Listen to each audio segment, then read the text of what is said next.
To say the release of Crimson Desert has been a roller coaster, that would be an understatement. There's a lot going on with this game right now, mostly because there isn't really a single review from practically anyone on the internet right now who has fully explored this game completely. Meaning any information you find on this game is going to be lacking context because nobody so far has seen the full picture. I've been playing it myself, so I'll give you my impressions later on in the video, but what's been kind of alarming is how much the news is coming out about people just flat out refunding the game after only a few hours of play. So what's Pearl Abyss doing about this? Well, let's talk about all of this, and then I'll get into what I think about the game myself later on, but this is from Polygon. Crimson Desert players are refunding the game because of its terrible controls. So this is one of the bigger reasons why people seem to be refunding the game quite a bit, which is, yeah, the controls of the game. Now, in case you haven't played the game yet, let me explain this to you from someone who's been playing this on the PS5 Pro. So the R1 button is attack, R2 is heavy attack, L1 is both your parry and how you lock onto an enemy. But if you let go of L1, you stop locking onto an enemy, which is kind of weird, and as of right now, I have no idea, honestly. If you can't just lock on an enemy infinitely and leave it that way, doesn't seem like you can though, maybe I'm wrong, I don't know. The jump button is square on PS5, but the button to interact with things in the world, like picking up items and more, is also the same square button too. So yeah, you're gonna run into plenty of moments where you are trying to pick something up, but you just start randomly jumping instead. It does get worse because items are literally everywhere, so what you can do is hold L1 to precisely look at something and then hit square to then pick it up. You can also use L1 and square to also precision jump on platforms too. There'll be a little blue circle and then that's where you're going to jump. That's how that works. The X button is used to run. You have to hold it down like in GTA to keep running, and you tap it as well to sprint like in Red Dead. Same goes when you're on horseback. The L2 button, that's your ranged weapon, and you don't hit R2 to shoot. You just let go of L2 again while aiming, and then you shoot the arrow. Triangle is your barehanded melee button. I guess you can do combos with it and combine that with the R1 and R2 to do different combos. But you can also use R1 and circle at the same time to do like a backwards jump slash, for example. Are you following? Because there's more. And then you can also unlock grapple attacks, which get mapped by hitting triangle and circle at the same time. And then comes your D-pad, right? So left on the D-pad, that opens up your equipment, and then you can switch between them. And then right on the D-pad, that's your healing items. Up on the D-pad is character selection. You can tap up to call your horse too. Honestly, it's not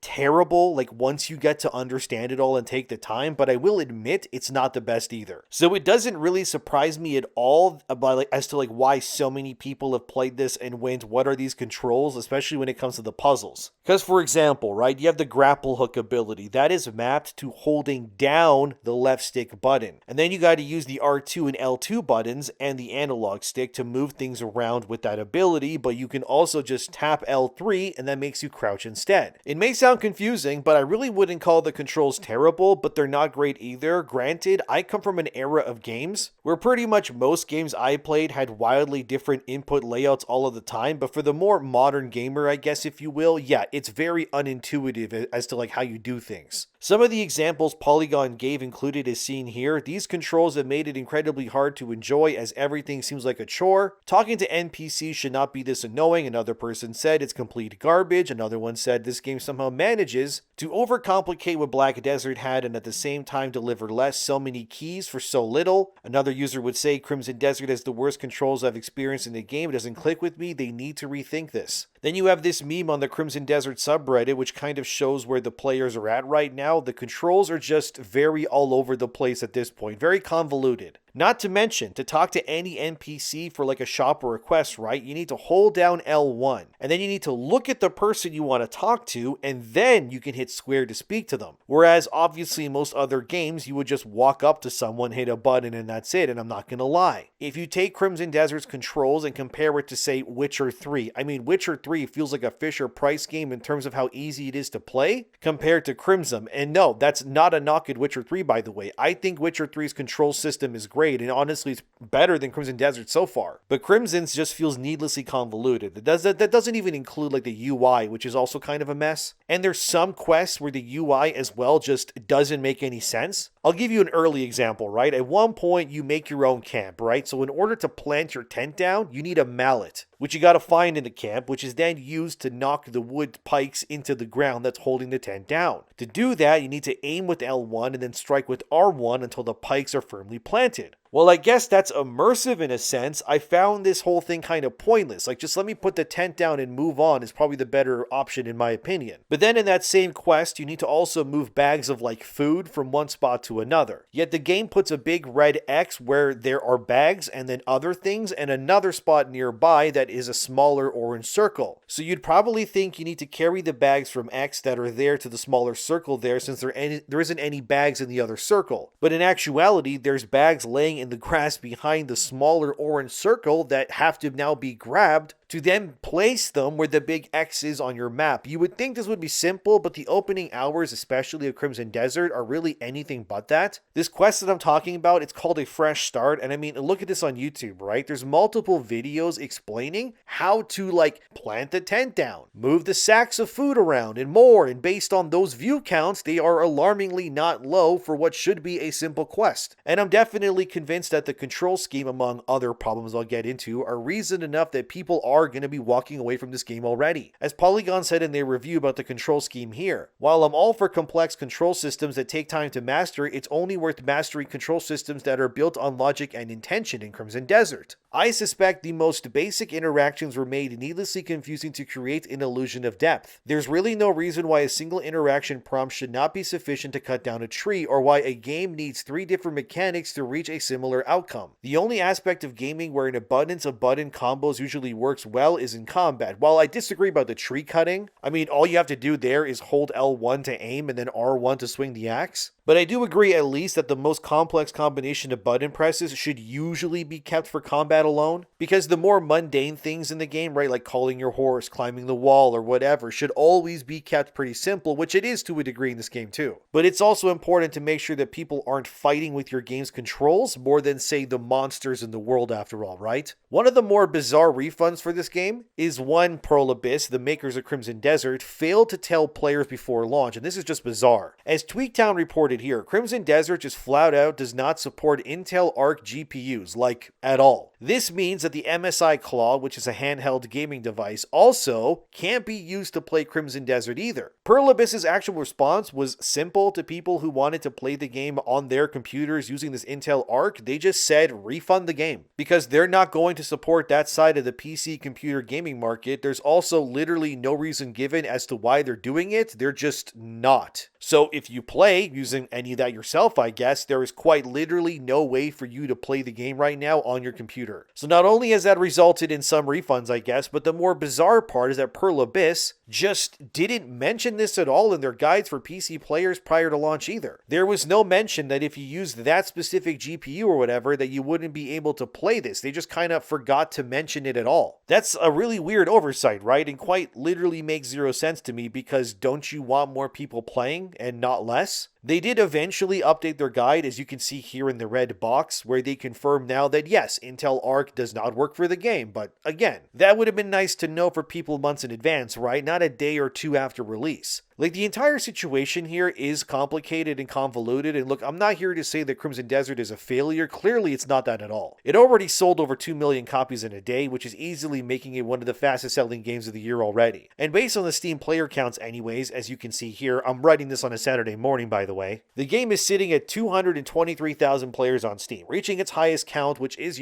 great to see. That being said, though, the problems that is plaguing Crimson Desert are definitely something that, if you are the kind of person who tends to wait 6 months to a year before playing a game, Crimson Desert, I'm not gonna lie, is kind of like the epitome of that sort of experience, kind of, because I could see this game, like, in a year from now, being a lot better than it is right now, right? With, like, far smoother controls, better UI, better graphical improvements, and all that stuff and much more. This is not to say the game runs poorly at launch, because it doesn't. Well, on PS5 Pro anyways, it doesn't. The game for me runs perfectly fine. I haven't had any dips below 60 FPS, zero stuttering or bugs or glitches of any kind, whether I'm like in a city, out in the wilds, or climbing a mountain, fighting like 20 dudes at once. It all just kind of works and runs great for me. I just gotta be honest. My problem personally so far that grates me, I guess, the most is that the graphics, while very nice at times, they also at other times have this somewhat weird like blur effect to them, I guess, when I move around, especially on a horse. Like everything, in my opinion, it needs to look sharper than it is right now, if that makes sense to you. But honestly, the more I play the game,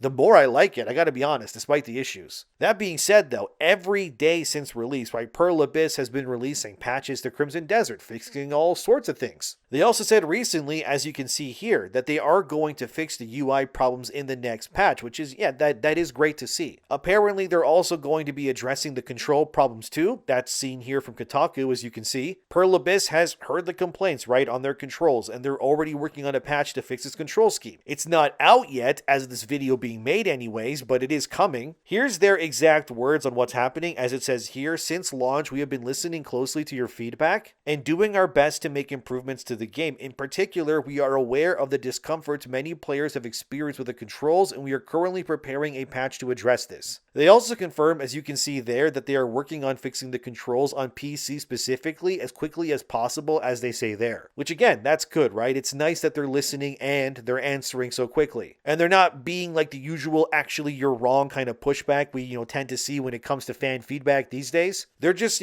putting their heads down, getting to work and delivering things with no excuses. However, personally, in my opinion anyways, a lot of these issues, they shouldn't have been there to begin with. They shouldn't have existed. Obviously, Crimson Desert was an MMO first that was then turned into a single player game. That's why there's so many systems that are baked into the game and the control scheme is the way that it is. Because MMOs have so many things you can usually do in them, so you need this insanely elaborate control scheme to play them. Like Final Fantasy XIV is the same way, dude. Because there's just so much that you can do, right, and interact with in these sorts of worlds. Like, did you know that in the first town you start in, if you go climb up the bell tower and ring the bell, if you do that, it will actually defog the map around the town for you to see more stuff that you can find then. And if you befriend small animals, for example, like a dog or a cat, like 100% like friendliness or whatever, they can then become companions and help collect loot for you. Also, the more you use your horse, it levels up and gets more stamina and such too. Now, does the game tell you any of this while you play it? No, not at all. You kind of just need to figure that stuff out on your own. Like personally, I think mashing X or shift on PC to sprint is kind of bad. Like you should be able to just double tap and then run and then not have to click it again. And the UI in general is very heavy right now, especially in the menus, and the inventory is kind of honestly just needing to be bigger in general. Like yes, you get inventory slots from doing quests and the like, but for example, you have to pick up posters that have quests or bounties attached to them. But once you read them, the poster is now in your inventory. You no longer need them, by the way, because you have the information and it's like in your quest log now. But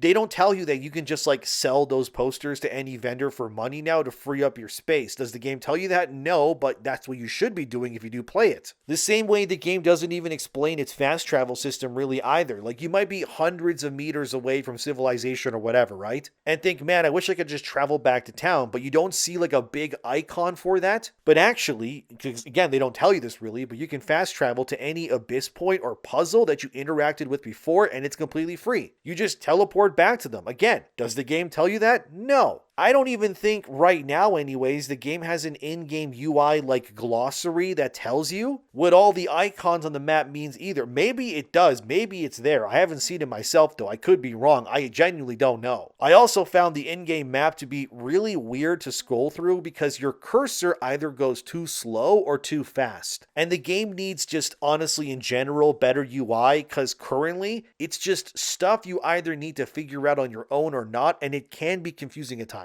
While the refunds being what they are over the UI or controls are completely valid, and I totally understand why people would refund the game for that, some of the jabs at Crimson Desert, they start making less sense to me. Like, here's this one post right here, as you can see, which I retweeted, where a guy acts like he found the Rosetta Stone by figuring out an early game puzzle that you have to use fire to light your arrow to burn down the vines in front of you for a main quest. Mind you, the game tells you this all already. Like, what's weird but also kind of funny is that in that clip, the two very obviously placed fire lamps are placed right outside the obvious vine door for you to use. The guy in that clip, however, he clearly knocked them down at some point because they're not there, but this is why I'm convinced Crimson Desert is getting a lot of unwarranted heat, because many people are proving that they're the reason why yellow paint in games exist. There was also the first puzzle in the game, which was so notoriously already known for aggravating people to rage quit and refund the game, that is seen here. People are leaving Crimson Desert because it's too hard apparently. And as I said there, right? That first puzzle is going to be a litmus test to determine whether you played games before or after Sony slop third-person adventure games that hold your hand 24/7 or not. Because people on Twitter had actual guides showing others how to do that puzzle. I'm not even kidding. And mind you, the game flat out tells you what to do in that puzzle anyways. It even has the solutions to that puzzle. I'm not kidding, by the way. Literally highlighted in glowing blue holograms as to where things go and everything. And yet, even still, people couldn't figure it out on their own. Personally, I think refunding Crimson Desert over controls or the UI is valid if you hate that. But the puzzles?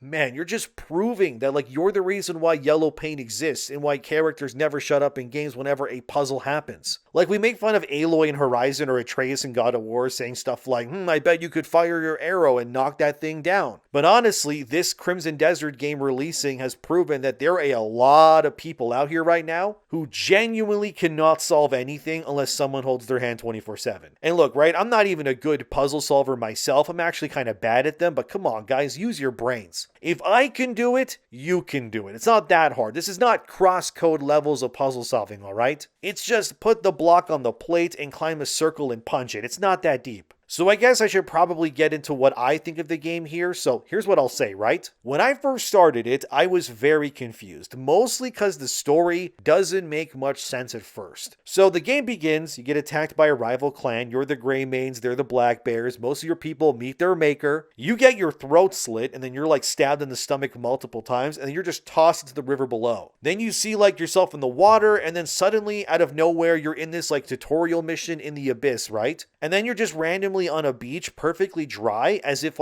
time passed since you got stabbed and you're okay. How much time has passed? I have no idea. It's not really explained how or why, but you then help a guy to the town, the first town obviously, and then you're just told to arm wrestle a dude in a tavern. Why are you arm wrestling this guy? Who told you to do it? No idea, but that's what the main quest tells you to do. And then randomly the next objective is to give a coin to a beggar. Again, there's no implication or reason to do this. The game just tells you to give a coin to a beggar for some reason, which then tells you to open a sewer gate and then save a woman. A lot of it feels like nonsense at first, but as you play Crimson Desert and it begins to open itself up like an onion to you, it's in a good way, I mean. Because easily the worst part of this game is the beginning. I fully admit that. The first 2 hours at least, that's the worst part of the game. At first, the main quest is mostly a series of events that happen, right? Eventually, it all leads you to this guild called the Golden Leaves. They're a coalition of merchants, right? And they have a corrupt figurehead at their helm who's behind everything, obviously. So you end this guy in this first big boss fight, which looks cool because there's all these NPCs around you, and it looks really nice actually. But once that guy's dead, right, you save the town you started in. Hooray, I guess. And the Golden Leaves then remove the rot, and now they swear allegiance to help you and the people, and then you're given a spot to build your own camp for your people, which is called Howling Hill. From there, you now go and you find leads on your Greymane teammates who you lost track of during the opening, and then you start bringing them back together. So one of the characters is a guy who looks a little bit like Trevor from GTA 5. I think his name is Yan, and you find him in a mental asylum of all things. Honestly, what was cool about this mission was that you had to stealth your way in, climb the walls, the ladders, whatever you wanted to do, and then get inside of the mental asylum to find your friend and then escape. It felt like one of those early Assassin's Creed 2 missions all of a sudden, but in a good way.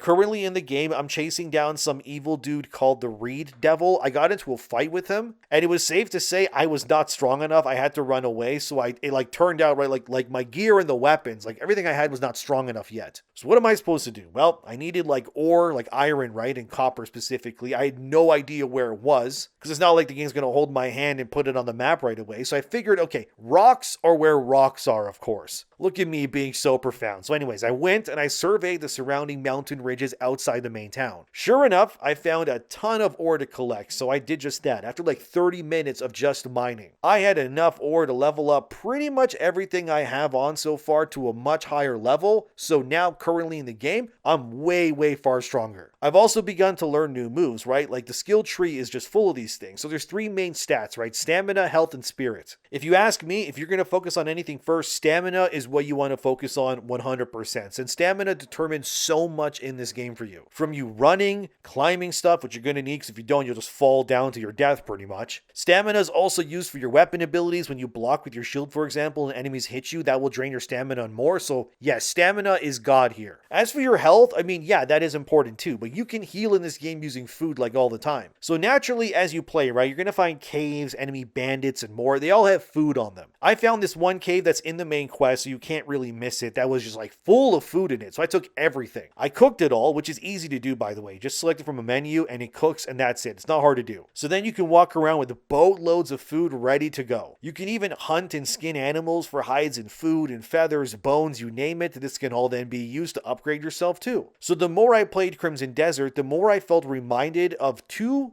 somewhat 3 games, I guess. The game I would say Crimson Desert reminds me the most of is Dragon's Dogma, which if you never played that game, it's from Capcom and it's a really weird and obtuse action RPG that has a cult following, and Crimson Desert feels a lot like that game to me. But the other big comparison actually is Red Dead Redemption 2, as in like the life sim elements are very deep and nothing is given to you. You have to mine your own ore, fish your fish, hunt the animals and skin them, and keep yourself armed with the best gear that you can find all on your own. Instead, your skill tree is leveled up by exploring the world, right? You may find these abyss artifacts. That's like your skill points, if you will. These can be found on dead enemies that you end, like once you end like a big amount of them, like it might just say on your screen, oh, you got an abyss artifact. Or you may find a random one on a shrine as you pass by on your horse, which will then have like a challenge attached to it that you have to complete. For example, there was one abyss artifact I found early on that said I needed to defeat 3 enemies in a row with swords without getting hit, which I did obviously, so now I can use that artifact to level my stamina or my health or gain a new attack ability, for example, right? I found another one where I need to slide for 50 meters to unlock the artifact. I haven't done that one yet, but apparently you can slide with your horse, but only when it's level 3. Well, how do you get to level 3? You just ride the horse, and eventually by traveling, I guess it just reaches that level normally. I don't know, that's how it happens. They don't really tell you how to do that, but that's how you do it, right? You can also find puzzles, and then these memory fragments in the wild, which you have to highlight with your lantern like you're in Lords of the Fallen or something. Then you gotta put on this helmet that you find in the main quest, which then lets you see the memories. It's really weird. You can also find keys on bandits, which are like consumable items, and then you can use those to open locked doors. But what the game also doesn't tell you is that a lot of places have windows and stuff that you can actually just climb in, like Assassin's Creed, like to the window, open it up yourself, and then climb inside. You can also wear a bandit mask, which are easy to find because most bandits drop them. And then while wearing that, you can steal like literally anything you want, right? Like basically anything. I'm not even kidding. You can just rob towns blind if you want to, as long as you don't get caught. One time I was following a bounty, by the way, and I walked into like a mystical forest village, and then a kid just like appeared out of nowhere and shot me with a dart. My guy passes out, then in a cutscene, 2 little kids dragged me out of this village that I just found, and I woke up dazed and confused. I haven't even gone back to that village yet, because I'm like, they're probably just going to daze me again,